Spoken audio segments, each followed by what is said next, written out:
Hi, my name is Brad Hill, and it's good to be with you guys again today. And we are going to be looking at James chapter 5, that first section where it's James's warning to the rich. Now, in America, we can tend to think of the rich as that 1% who we think are truly rich, but really what James is pressing into here is this idea of the people who are privileged through different conveniences and things in their life that bring them satisfaction and the value that they place on those things, more so than just what we would think of as the wealthy or the rich people, right? And so, I mean, just think about it at home. I know in my home, whenever the Wi-Fi goes down and everybody's inconvenienced, I mean, there's a huge uproar that goes on. And I'm sure you have experienced something very similar in your homes as well. And that right there is really what James is talking about here. And let's go ahead and get started and see what he has to say in verse 1. Come now, you rich, weep and howl for the miseries that are coming upon you. Your riches have rotted and your garments are moth-eaten. Your gold and silver have corroded, and their corrosion will be evidence against you, and will eat your flesh like fire. You have laid up treasure in the last days. Here we see James call out our over-reliance on what we put our value on. And he's absolutely right. We live in a culture where we're always chasing that next big thing or something that is going to make our lives more convenient and give us that satisfaction faster or an instant gratification, right? I mean, we talked about Wi-Fi before, but let's talk about streaming. We can literally watch almost any movie or TV show we want to just like that. We can stream any song we want to just like that. And we don't have to wait on anything. And when, like I said, when the Wi-Fi's down or our phones aren't getting service, we feel incredibly inconvenienced. And sometimes that induces anxiety in us or even anger because of such a small inconvenience. And that is an example of how we put our importance on something so insignificant that will ultimately rot and fade away and has no lasting impact on God's kingdom. But what does have lasting impact on God's kingdom is people and the value that he places on people. So let's take a look at James 4 through 6 and see what he has to say as it comes to the way that we value things over people. It says, "Behold the wages of the laborers who mowed your fields, which you kept back by fraud, are crying out against you, and the cries of the harvesters have reached the ears of the Lord of hosts.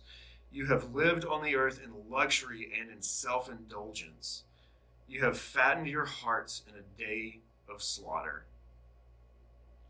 You know, when we value our own desires for convenience and comfort over God's desire for people, we have taken these things, which James says will rot away, and we have made ourselves a slave to them. The root sin here is selfishness, and that's brought on by the temptation of greed. If we're not careful, we can get so self-indulgent that we lose sight of what Jesus called us to in Matthew 22:37 through 39. And it says, "You shall love the Lord your God with all your heart and all your soul and all your mind. This is the great and first commandment. And a second is like it. You shall love your neighbor as yourself." You know, all the conflict that we see today can be boiled down to these few verses here in James, and even those couple verses in Matthew, where we are so self-indulgent and so concerned with our own comforts that we lose sight of other people. And what tends to happen is we have built up so many things in our lives that we think are going to bring comfort and bring satisfaction, and they ultimately just leave us feeling hollow. And so we try to fill that hollow void with more selfishness. And a lot of times in today, it comes out with trying to care for other people or people groups or causes or whatever to try to fill that void, but we do it selfishly because we're not doing it motivated by those people's true needs. We're motivated by helping them because we have a need that we want to fill, and so we're going to fill it by helping these people. And then we still feel hollow, and we feel angst, and we feel anger, and that's when we lash out. If somebody disagrees with the cause that we have aligned ourselves with, then we lash out at that person, because then we take that personal, because we are personally trying to fill a personal void. And so when somebody says this thing that you're supporting is wrong, then you take it personal and you lash out. I hope that makes sense to you, but that is really what's going on in our society today. And it boils down to this selfishness of needing comfort and needing our own indulgences taken care of above anybody else. Even when we're pretending to put somebody else above us, it is really just us feeling a hole inside of us in a different way. There's a lot really to unpack here, but I want to encourage you guys first to take a look at your own lives. Are there things there that you place too much value on? Some comforts that you have that you just place a lot of value on? And spoiler alert, the answer to that is yes. We all have them. I know I have them. And that is one of the daily struggles I have is working through that. So I would encourage you to take one thing and work on that one thing. After you've worked on that, you can move on to the next thing and the next thing. And that is really what we're called to do, is just to walk day by day with God, working on just that one thing. And then number two, I would ask you to take inventory of your heart.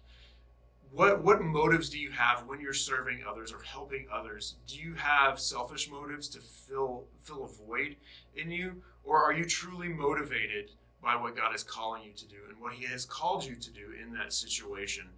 And those are things that I also struggle with from time to time, of feeling like I have an obligation to this and I need to satisfy this need in my soul, rather than I need to go and satisfy this calling that God has put on my life. So I would encourage you guys to take a look at those two things, maybe discuss that with the group, and then I will see you guys in the next video.